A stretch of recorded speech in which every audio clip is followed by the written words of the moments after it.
वक्त ज़ाया नहीं करूंगा। चलते हैं आज की स्टोरी की तरफ। एक रिक्शा ड्राइवर की स्टोरी है जो आपको अच्छी लगेगी। स्टोरी शुरू करने से पहले आयतल कुर्सी पढ़ लें, अपने आसपास हिसार बांध लें, क्योंकि सुना है जब इन मखलूकात का जिक्र होता है तो ये बड़े इंटरेस्ट से आपके करीब आ जाती हैं और अपनी बातें सुनने लगती हैं। अगर हिम्मत है तो लाइट्स ऑफ कर लें और सोने से पहले अपने बेड के नीचे और अपने ब्लैंकेट से मुंह बाहर निकाल कर देखें कि कहीं कमरे में आपके अलावा कोई और तो नहीं। तो चलते हैं अपनी स्टोरी की तरफ।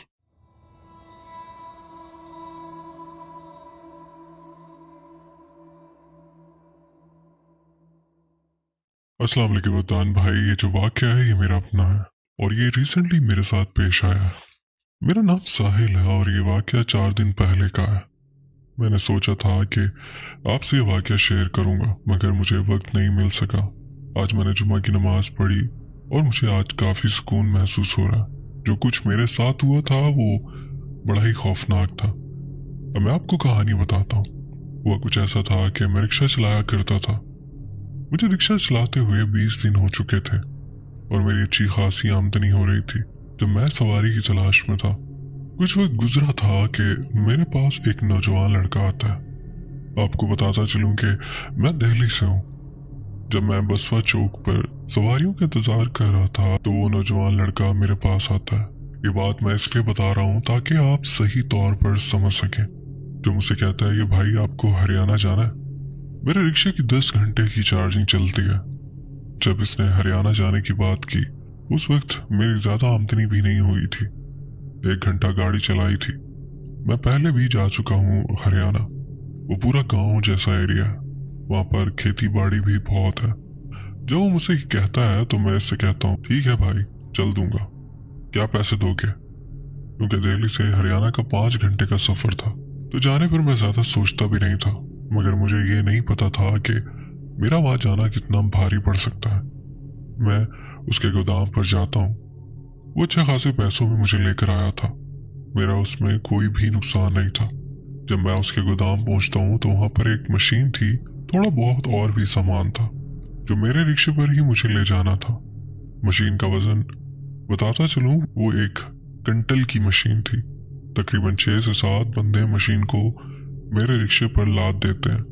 थोड़ा बहुत सामान था, वो भी सब सेफ्टी से आ चुका था। अब मुझे दिल्ली से हरियाणा के लिए निकलना था। वो मुझसे कहता है कि बहादुरगढ़ मस्तान चौक पर आपको सामान ले जाना है। मैं उस बंदे का नंबर दे रहा हूँ। जब आप वहां पहुंच जाओगे तो उनको फोन कर देना। मैं पहले भी वहां जा चुका था तो मैंने अपने फोन में कोई लोकेशन नहीं लगाई। बताता चलूं मैं 12 बजे के करीब निकला था दिल्ली से हरियाणा। मेरी गाड़ी में काफी वजन हो गया था, मगर जैसे तैसे करके स्लो वहां पहुंच जाता हूँ। पहुंचते ही मैंने उस बंदे को फोन किया, सामान अपनी गाड़ी से उसके गोदाम में उतरवाया।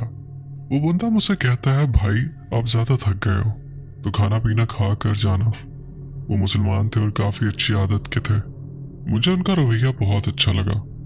जब ज्यादा जिद करते हैं तो मैं रुक जाता हूँ। और आपको तो पता ही होगा कि सर्दी के मौसम में काफी जल्दी अंधेरा हो जाता है। हम चाय वगैरह पीते हैं। मुझे ऐसे करते करते 7 बज जाते हैं। अब मैं उनका शुक्रिया अदा करता हूँ और दिल्ली के लिए रवाना हो जाता हूँ। 15-20 मिनट की दूरी पर मैं पहुंचा ही था कि मुझे जाना शॉर्टकट रास्ते से था तो मैं अंधेरे की वजह से समझ नहीं पाया।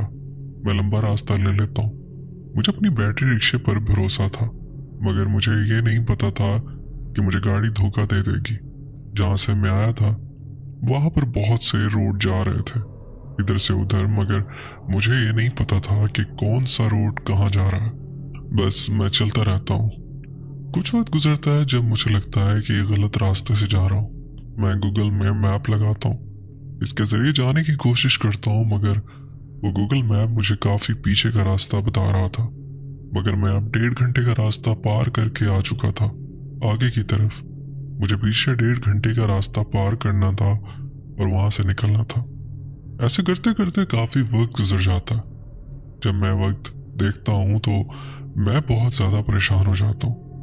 अब मेरा अपने रिक्शे से भी भरोसा हट रहा था कि अब इसने कहीं बीच रास्ते में दम तोड़ दिया तो मेरा जाना दुश्वार हो सकता है। जो खतरा मेरे अंदर मंडला रहा था अब वही खतरा आगे होने वाला था। मुझे अपनी सीधी लाइन पर वापस जाना था और मेरी गाड़ी की हेडलाइट ऑन ऑफ होने लग जाती है और मेरी गाड़ी स्लो हो जाती है। अब मैं इतना ज्यादा परेशान हो चुका था कि मुझे समझ नहीं आ रहा था, इतना मैंने कमाया नहीं था, अब उससे ज़्यादा मेरा नुकसान होने वाला था, क्योंकि धक्के के सहारे से मैं दिल्ली तक नहीं पहुंच सकता था। इसलिए मुझे किसी बड़ी गाड़ी के जरिए ले जाना था। जिस रास्ते पर मैं था चारों तरफ खेत ही खेत थे और अब अंधेरा भी हो चुका था। जो गाड़ी की हेडलाइट का जरिया था वो भी खत्म हो चुका था। अब मैं बीच रास्ते में ही फंस गया था। मुझे कुछ समझ नहीं आ रहा था। अब मैं किसी को कॉल भी करता तो उससे क्या कहता, मैं किस जगह पर हूँ। वो जगह मुझे खुद नहीं पता थी कि किस रास्ते पर हूँ। जिस जगह पर मैं था वहां ना कोई बंदा था ना बंदे की जात। मुझे लग रहा था कि जो मैं भूतिया कहानी सुनता रहता हूँ अब वो हकीकत में मेरे साथ होने वाला है, क्योंकि मैं उसी तरह की जगह पर था। अब कुछ ऐसा होता है कि मैं अपनी गाड़ी को धक्का लगाते हुए आराम आराम से उस सड़क की तरफ चलता रहता हूँ। अब मुझे रिक्शा को धक्का मार के उस सड़क तक लाना था। अब मुझे प्यास लगने लग जाती है, मेरा गला खुश्क हो जाता है, क्योंकि वहां पर इतनी ठंड थी कि मैं काम भी रहा था और मैं उन पैसों की वजह से आज इतनी तकलीफ और परेशानी उठा रहा था। मुझे ये नहीं पता था। मैं गाड़ी साइड पर लगाकर अपने रिक्शे में बैठता हूँ और आराम करने लग जाता हूँ, क्योंकि मैं उस कच्ची सड़क पर था। मैं इंतजार कर रहा था किसी का कि कोई आए, मैं उससे मदद मांगू, मगर उस सुनसान सड़क पर शायद कोई मदद करने वाला नहीं था। वो मेरी गलती थी जो मैं दूसरे के भरोसे इंतजार कर रहा था। मुझे इतनी प्यास लग रही थी कि अब मुझसे रहा नहीं जा रहा था। मुझे काफी डर भी लग रहा था वहां पर, क्योंकि वीरान सड़क पर मैं अकेला था। अब मुझे समझ नहीं आता कि मैं क्या करूं। कुछ वक्त गुजरता था, अब टाइम 10 का हो रहा था। दूर से एक आदमी मुझे नजर आता है और मैं अंदर ही अंदर खुश भी हो जाता हूँ और काफी परेशान भी होता हूँ कि कहीं इंसान की जगह कोई मखलूक ना हो तो मेरा क्या होगा। मगर मैं हिम्मत दिखाता हूँ और बैठा रहता हूँ। अब वो शख्स मेरे पास ही आ जा रहा था। अब वो मेरे पास आ चुका था। वो मुझसे कहता है कि क्या बात है, बड़े परेशान लग रहे हो और यहाँ अकेले क्या कर रहे हो। मैं उससे कहता हूँ वैसे तो मुझे वो बिल्कुल नॉर्मल लग रहा था, ऐसा कुछ नहीं था, तो मैं सारी बात बता देता हूँ। तो वो मुझसे कहता है कि इस वक्त तो कोई मदद नहीं है, वक्त ज्यादा हो चुका है, मगर हाँ तुम मेरे घर चल सकते हो, वहां पर रात गुजार सकते हो और अपनी गाड़ी यहाँ खेतों के नीचे उतार दो, बाकी जो होगा मैं देख लूंगा। अब मैं उसे सही तौर पर देखने लगता हूँ कि ये इंसान ही है ना, कहीं और कुछ ना हो, मगर वो मुझे हर तरह से इंसान ही लग रहा था। अब मैं उसके साथ चल देता हूँ। मैं उससे कहता हूँ कि भाई यहाँ तो कोई घर नजर नहीं आ रहा दूर दूर तक, तो आप मुझे कहाँ ले जा रहे हो। तो मुझे कहता है आप चलो तो सही, आपको दिख जाएगा घर, आप डरो मत, घबराओ मत, मैं आपको कुछ नहीं करूंगा। मैं हौसला जाहिर करता हूँ, इसके साथ चलता रहता हूँ। जब मेरी नजर काफी दूर जाती है तो मुझे वहां एक घर नजर आता है जो बाहर से ही बल्ब की टिमटिमाती रोशनी दे रहा था। अब बस वहां पहुंचने में 5 मिनट और लगने थे। तो मैं उससे कहता हूँ भाई आप इतनी रात में कहाँ जा रहे थे। तो मुझे कहता है मैं तो ऐसे ही घूमता रहता हूँ, मैंने देखा कि आप परेशान हैं तो मैं इसलिए आपके पास आया हूँ, मगर मुझे कुछ अलग ही मामला लग रहा था। फिर भी मैं हौसला जाहिर करता हूँ, इसके साथ इसके घर तक पहुंच जाता हूँ। जब इसके घर में दाखिल हुआ तो इसकी बीवी थी, इसका एक बेटा था, अंदर 2 चारपाइयां पड़ी हुई थी, वो लेटी हुई थी। इसका बेटा भी अपनी मम्मी के साथ चादर ओढ़ कर लेटा हुआ था। वो शख्स मुझसे कहता है कि आपको कुछ खाना पीना है। तो मैं उससे कहता हूँ भाई मुझे बहुत जोर से प्यास लग रही है, मुझे पानी पिला दो। वो पानी लाता है। जब मैंने पानी पिया तो मुझे काफी सुकून महसूस हुआ। मैं उसका शुक्रिया अदा करता हूँ और आपको बताता चलूं वहां पर एक झोंपड़ी थी जो आगे की तरफ थी और एक झोंपड़ी पीछे की तरफ थी। मैंने देखा था तो मुझे एक ही घर नजर आ रहा था, मगर इसके पीछे भी एक घर था, शायद उसमें कोई भी नहीं रहता था। अब वो मुझसे कहता है कि आप खाना पीना खा लो और मैं आपको इस वाले कमरे में सुला दूंगा। कहता है कि आप बुरा मत मानना, मेरी बीवी को पसंद नहीं है कोई गैर इंसान यहाँ आए। मैं से कहता हूँ कोई बात नहीं भाई, आपने इतना साथ दिया इसके लिए शुक्रिया, मगर मुझे काफी डर भी लग रहा था कि कहीं इंसान की जगह और कुछ ना निकला है। अब मैं खाना पीना खा लेता हूँ वो मुझे पीछे वाला घर दिखाता और कहता है ये आपका घर है। वहां पर 0 वॉट का बल्ब था जो बहुत मध्यम रोशनी देता था। वहां पर एक चारपाई भी पड़ी थी जो काफी पुरानी थी और दोनों घर भी काफी पुरानी नौयत के लग रहे थे। उस घर में बिल्कुल भी सफाई नहीं थी। जिस घर में मैं सोने जा रहा था मैं उससे कहता हूँ कोई बात नहीं भाई, मैं सो जाऊंगा यहाँ पर, मुझे कोई मुश्किल नहीं है, मगर आप भी मेरे साथ सो जाएं, मुझे डर लगता है। वो हंसता है और कहता है क्या डर, आप आराम से सोइए, कोई तकलीफ हो तो बताइएगा, किसी चीज की कमी हो तो बताइएगा। मैं उसे कहता हूँ कोई तकलीफ नहीं है भाई, मगर मुझे डर लगता है क्योंकि मैं कहानियां ज्यादा सुनता हूँ। तो मुझे कहता है कि आप शायद फंस गए हो। जब मैं उसकी इतनी सी बात सुनता हूँ तो और भी ज्यादा खौफजदा हो जाता हूँ कि आखिर ये क्या कह रहा। जब मैं डरते हुए इससे पूछता हूँ तो वो मुस्कुराता और कहता है मुझसे कि ऐसी कोई बात नहीं है।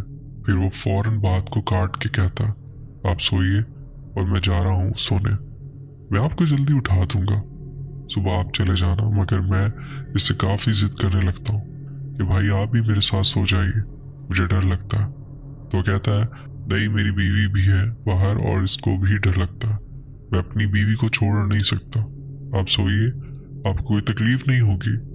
अब वो चला जाता है मुझे इतना बोल के। मैं डरा सहमा हुआ इसके घर में रहता हूँ और मुझे डर भी लगता है।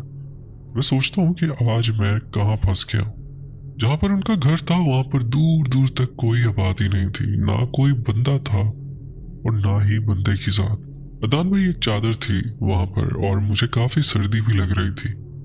वो काफी छोटा कमरा था, ज्यादा से ज्यादा वहां पर 3 से 4 लोग सो सकते हैं।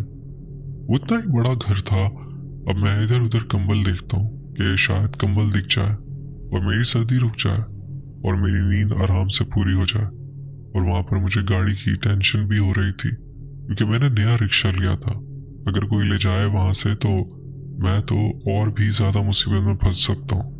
मगर क्या करता, मजबूरी ऐसी होती है कि कुछ भी करना पड़ता है। अब उस शख्स ने बाहर से ताला लगा दिया था और इसने मुझसे कहा अगर आपको वॉशरूम जाना हो तो आप साइड पर होकर कर लेना, कोई तकलीफ नहीं। ये बड़ी अजीब बात थी। और वो कहने लगा मगर गेट नहीं खोलेंगे। मैं इससे बहुत ज्यादा खौफजदा हो जाता हूँ, मगर क्या करता, मैं ऐसे आलम में फंस चुका था। 12 का वक्त हो चुका था और अब मैं काफी ज्यादा थक चुका था। मुझे कब नींद आ जाती है मुझे पता नहीं चलता। जब मेरी आधी रात में आंख खुलती है तो मुझे आवाज आती है जैसे कोई आपस में सरगोशियां कर रहा हो। जब मैं ऐसा सुनता हूँ तो मेरा हौसला नहीं होता कि उठकर देखूं ये आवाज कहाँ से आ रही है और कौन है। मैं इसे नजरअंदाज करता हूँ, फिर सोने की कोशिश करता हूँ, मगर मुझे डर के मारे नींद नहीं आ रही थी। फिर मुझे ऐसा लगता है कि दरवाजे पर कोई दस्तक दे रहा हो। जब काफी देर तक आवाज आती रही तो मैं अंदर से डरा सहमा पूछता हूँ कौन है भाई, क्या आप हो भाई? तो अंदर आ जाइए, ऐसे दरवाजा ना खटखटाओ, मुझे डर लग रहा है। तो बाहर से मुझे हंसने की आवाज आती है। इतना सब हुआ ही था कि जो मध्यम रोशनी कमरे में हो रही थी वो भी बंद हो जाती है। अब उस कमरे में गहरा अंधेरा हो गया था। अब मैं काफी परेशान हो गया। मैंने कलमा पढ़ा और चादर ओढ़ कर लेट गया। अब मुझे ऐसा लगता है किसी ने दरवाजा खोला और वो अंदर आ गया, मगर मेरा हौसला नहीं हो रहा था कि मैं चादर से मुंह निकाल कर देखूं कि आखिर कौन है। अब मुझे साथ साथ दरवाजे की खुलने की आवाज सुनाई दी। अब ठंड में भी मुझे पसीने आए। अब मुझे ऐसे लगता है जैसे कोई मेरे बगल में आकर खड़ा हो गया। इतना सब कुछ मुझे लगने लगा तो मैं तेज तेज कलमा पढ़ने लगता हूँ। अब वो आवाज मुझे साफ सुनाई देती है। वो मुझे कहता है कि आज तू नहीं बचेगा, तूने गलत किया है यहाँ पर आकर। जब मैं ये सब सुनता हूँ तो बहुत ज्यादा डर जाता हूँ, मगर मैंने चादर से मुंह नहीं निकाला। मुझे ऐसा लगता है कि किसी ने मेरा पैर पकड़ लिया और अब मेरा पैर पकड़कर किसी ने जोर जोर से खींचा। मैं इतना जोर से चीखा, मगर उसके बाद भी जो मखलूक थी वो मुझे तंग कर रही थी। मैं जोर जोर से कलमा पढ़ रहा था। मुझे ऐसा लग रहा था कि वो मखलूक अब मुझसे दूर हो चुकी है। अब आवाजें खामोश हो चुकी थी। अब मैं डरा सहमा हुआ दोबारा सोने की कोशिश करता हूँ। मुझे नींद कहाँ आने वाली थी। अब मैं डरते हुए चादर फिर से पांव तक ढांप लेता हूँ। भाई मैं आपको क्या बताऊं, उस वक्त मेरे क्या कैफियत थी। कुछ वक्त गुजरा था कि मुझे लगा जैसे कोई मेरी चादर पैर से खींच रहा हो। और मैं काफ़ी ज़्यादा परेशान हो चुका था और मैंने इरादा कर लिया था कि मैं यहाँ नहीं रुकूंगा। मैं यहाँ से जैसे तैसे करके निकलकर अपनी गाड़ी तक पहुंचूंगा। जब मैंने चादर से मुंह निकाला, देखा कि मेरी चादर कौन खींच रहा, तो आसपास कोई भी नहीं था और अंधेरे में मुझे कुछ नजर भी नहीं आ रहा था। फिर मुझे अचानक से बच्चे की रोने की आवाज आती है, तो मुझे ये लगता है कि शायद वो जाग रहे हैं। मैं गेट खुलवाने के लिए गेट तक पहुंचता हूँ। मैं गेट खटखटाना शुरू कर देता हूँ और बोलता हूँ, भाई मुझे यहाँ से जाना है, मेरे घर से फोन आ रहा है, गेट खोल दो। मैं बहुत जोर जोर से दस्तक दे रहा था मगर किसी ने गेट नहीं खोला, ना ही कोई आवाज आई। मुझे बहुत ज्यादा डर लग रहा था। जब कोई मेरे बोलने पर गेट नहीं खोलता तो मैं जोर जोर से गेट पर लाते मारता हूँ ताकि गेट खुले और मैं यहाँ से भागूं, क्योंकि अब मेरा इरादा बिल्कुल भी नहीं था कि वहां रुकूं, क्योंकि मुझे उस मखलूक ने जो भी थी बहुत ज्यादा तंग कर दिया था और मैं इतना डर चुका था।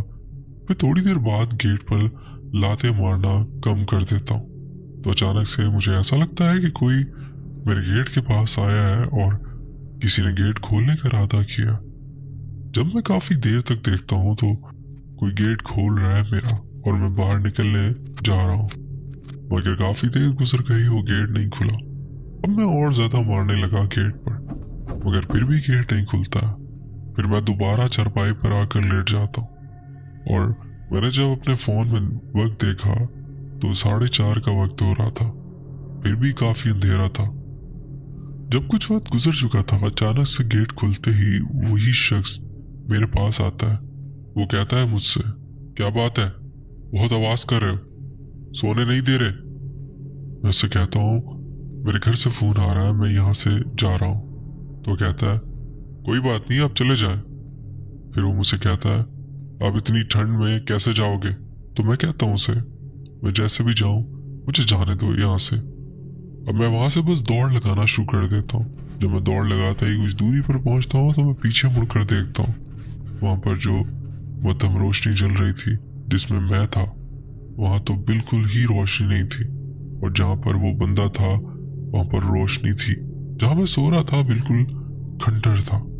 जब मैं कुछ और दूर पहुंचता हूँ तो देखता हूँ कि वहां कोई रोशनी का नामो निशान नहीं था और वो एक जो घर मुझे थोड़ा बहुत ठीक लग रहा था वो खंडर में बदल चुका था। और वहां से मुझे बहुत जोर जोर से चीखने चिल्लाने की आवाजें आती और वो मखलूक मुझसे कहती है, आज तुम बच गए, तुम्हारा नसीब बहुत अच्छा है, नहीं तो तुम भी हमारे साथ होते।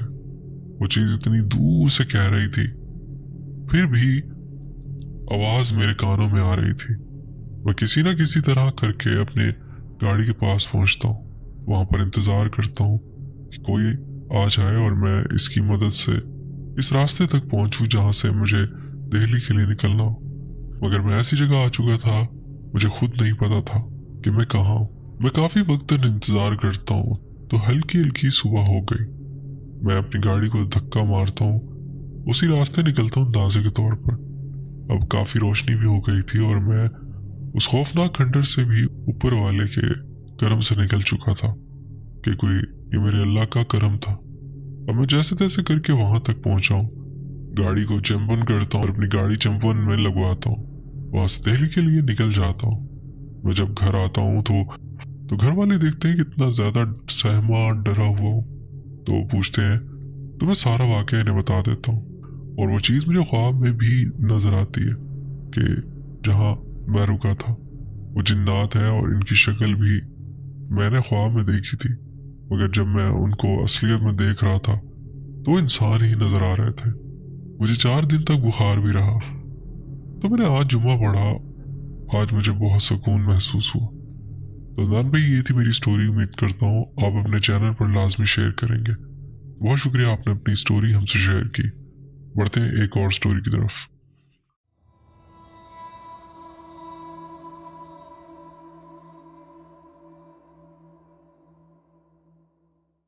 अस्सलाम वालेकुम, उम्मीद है आप खैरियत से होंगे। मेरा नाम अहमद है और मेरी उम्र 23 साल है। मैं मुल्तान से ताल्लुक़ रखता हूँ। मुझे और मेरे कज़न को घूमने फिरने का बहुत शौक है। मेरे कज़न का नाम सुहेब है और वो भी मेरे साथ मुल्तान में ही रहता है। हम हर साल पाकिस्तान की कोई नई जगह दरियाफ्त करने का मंसूबा बनाते हैं, ज़्यादातर शुमाली इलाके। ये वाक़या 2024 के दिसंबर का, जब हम दोनों ने दोबारा शुमाली इलाके घूमने का इरादा किया। हमारा प्लान एक हफ्ते का था। हमने सामान पैक किया और बस से इस्लामाबाद पहुंच गए, जहां हमने पहले ही होटल बुक करवाया हुआ था। रावलपिंडी में हमारा एक और कज़न रहता था, जो हमसे इस्लामाबाद में मिलने आया और इसने हमें अपनी गाड़ी दी घूमने फिरने के लिए। हमने बहुत एंजॉय किया और तकरीबन रोज रात 10 बजे तक होटल वापस आ जाते थे घूम फिर कर, क्योंकि इस्लामाबाद में ज़्यादा लेट नाइट काफ़ी वीरान हो जाता और मुझे ख़ास तौर पर वीरान रास्तों पर ड्राइव करते हुए बहुत डर लगता। एक दिन कज़न ने कहा कि मेरे घर रावलपिंडी आकर ठहरो, तो हम उसके घर रात रहने चले गए। रूटीन के मुताबिक हम वहाँ से भी रात को इस्लामाबाद घूमने चले जाते थे और रात को वापस पिंडी आ जाते थे। एक रात हमारा इस्लामाबाद घूमने का प्लान बना और मेरा पिज़्ज़ा खाने का बहुत दिल कर रहा था, तो मैंने गूगल मैप पर चेक किया तो ब्लू एरिया में 14th स्ट्रीट पिज़्ज़ा रेस्टोरेंट खुला हुआ था। रात के करीब 2 बज गए थे और हम पिज़्ज़ा खाने कार पर वहां चले गए। पिज़्ज़ा खाते खाते हमें 3 बज चुके थे, काफ़ी रात हो चुकी थी और रेस्टोरेंट में सिर्फ हम ही थे। मैंने कज़न से कहा कि बस अब निकलते हैं, रात काफ़ी हो गई है और हमें वापस कज़न के घर भी जाना है, वो हमारा इंतज़ार कर रहा होगा। तो हम गाड़ी में बैठे और आहिस्ता आहिस्ता चलने लगे। मुझे आपकी कहानियां सुनते हुए सफ़र करने का बहुत शौक है, तो मैंने गाड़ी में आपकी कहानी लगा रखी थी और सुनते सुनते हम जाने लगे। हम लोग तकरीबन 40 मिनट बाद मरी रोड पर पहुंचे। शाम को उस रोड की लाइट्स ऑन थी, लेकिन वापसी पर हमें वो बंद मिली। दूर दूर तक ना कोई गाड़ी ना कोई बाइक, सिर्फ हमारी गाड़ी और अंधेरे में उसकी रोशनी और आपकी कहानी चल रही थी। इतने में कज़न ने कहा, वो देखो कौन खड़ा। मैंने पूछा कौन। इतने में हम थोड़ा आगे निकल आए तो कज़न ने कहा, तुमने देखा नहीं, इतनी खूबसूरत लड़की रोड के साइड पर खड़ी थी, उसने रेड सूट पहना हुआ था। मैंने कहा पागल हो गए हो, रात के 4 बजने वाले हैं, इस वक्त कौन लड़की खड़ी होगी, वो भी इतनी वीरान रास्ते पर।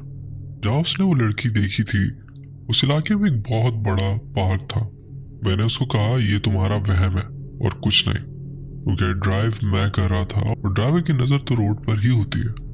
उसने कहा गाड़ी की लाइट में ही वो हल्की सी नजर आई थी, तुम गाड़ी वापस मोड़ो, वो वही होगी।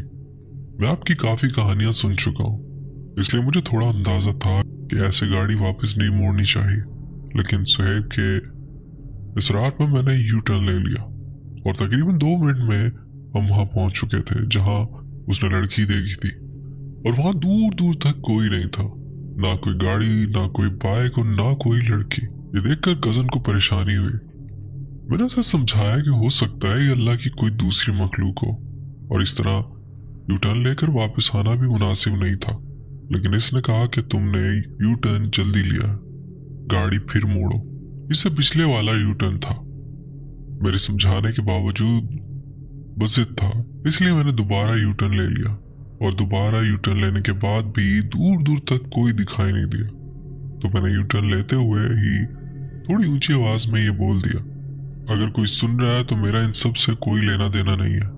सुहेब की वजह से मैंने गाड़ी मोड़ दी है, लेकिन मेरा कज़न बिल्कुल पुरसुकून था। जब दोबारा भी वो लड़की नजर नहीं आई तो परेशान हुआ। मैंने उसे कहा कि इस बारे में कोई बात ना करो, हम दोनों अकेले हैं और दूसरे शहर घूमने आए हैं और किसी की गाड़ी में कोई मसला ना हो जाए, सुकून से घर चलते और ट्रिप को इस तरह खराब ना करो। तो वो चुप हो गया और दोबारा उसने कोई बात नहीं की। उस वक्त हम आपकी कहानियां सुन रहे थे और आप कश्मीर का वाक़या सुना रहे थे। तो कज़न ने गूगल मैप में अपने कज़न के घर की लोकेशन लगा रखी थी, क्योंकि मुझे वहां के रास्ते नहीं आते थे। तो मैंने कज़न से पूछा कि अगला टर्न हमें कहाँ लेना है। जब मैंने फ़ोन में चेक किया तो कश्मीर की लोकेशन लगी हुई थी, जो कि बहुत अजीब बात थी।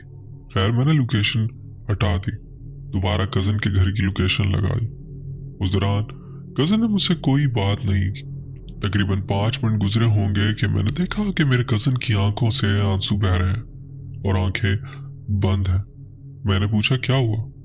उसने कोई जवाब नहीं दिया। मैंने दोबारा पूछा क्या हुआ, तो उसने कहा मेरी आंखें जल रही हैं और इसका गला भी थोड़ा खराब लग रहा था। मैंने कहा ऐसे अचानक कैसे तुम्हारी आंखें जल रही हैं? लेकिन उसने कोई जवाब नहीं दिया। तकरीबन 2 मिनट बाद उसने कहा मुझे सड़े हुए गोश्त की बू आ रही है। ये सुनकर मैंने फौरन 2 सेकंड के अंदर आयतुल कुर्सी पढ़ना शुरू कर दी। तो उसने कहा कि अब बू नहीं आ रही, लेकिन उसकी आंखों से पानी बहना बंद नहीं हो रहा था और वो सर्दी से कांप रहा था। हालांकि गाड़ी में हीटर भी ऑन था। कुछ फासले पर स्पीड ब्रेकर आया तो मैंने गाड़ी आहिस्ता की। उसके बाद जब मैंने एक्सीलेटर दबाया तो मुझे चंद सेकंड के लिए महसूस हुआ गाड़ी जोर ज्यादा ले रही है। मेरी बात कजन को नहीं बताई और बस अपने तौर पर हिसार करने लगा। मैं सामने देख रहा था और मुझे ऐसा महसूस हुआ जैसे रियर व्यू मिरर में कोई काली सी चीज भूं करके गुजरी है। मैंने मिरर की सिमत बदल दी ताकि मुझे पीछे कुछ नजर ना आए। मुझे कजन कहता है गाड़ी में हमारे अलावा भी कोई बैठा है। मैंने उसे कहा कुछ मत बोलो, ये सब तुम्हारी वजह से हुआ है। वो ना मुझसे आंख मिला रहा था और ना ही अपनी आंखें खोल रहा था। कुछ फासले पर हम रावलपिंडी रिंज रोड के करीब पहुंचने वाले थे और वहां सारे रेस्टोरेंट्स बंद थे। सिर्फ एक कोयटा चाय का ढाबा खुला था। मैंने सोचा यही चलकर कुछ देर बैठते हैं और अपना दिमाग ताज़ा करते हैं। मैंने गाड़ी पार्क की और बाहर निकल आया और कजन भी बाहर आ गया, लेकिन वो ठीक से चल नहीं पा रहा था। वो कह रहा था कि टांगे साथ नहीं दे रही। मैं जबरदस्ती उसे अंदर ढाबे पर ले गया। वहां मैंने पानी पर कुछ कुरानी आयात पढ़कर दम की, जिसे हम मंजिल भी कहते हैं। दम करते वक्त मुझे बार बार महसूस हो रहा था जैसे कोई चीज मुझे रोक रही है, लेकिन मैंने अपना फोकस बरकरार रखा। सोएब कुर्सी पर बैठा हुआ था और मुसलसल छत की तरफ देख रहा था। उसने कहा किसी चीज ने मेरे कानों में अरबी में सरगोशी की है जो मुझे समझ नहीं आई। मैंने उसकी आंखों में देखा तो उसकी आंखों में एक अजीब सी चमक थी जो पहले नहीं थी। मैंने पानी पर दम किया और पिला दिया और खुद भी पिया। फिर हम वहां से कजन के घर पहुंचे। घर गए तो कजन सो रहा था और हमारा दूसरा कमरा था।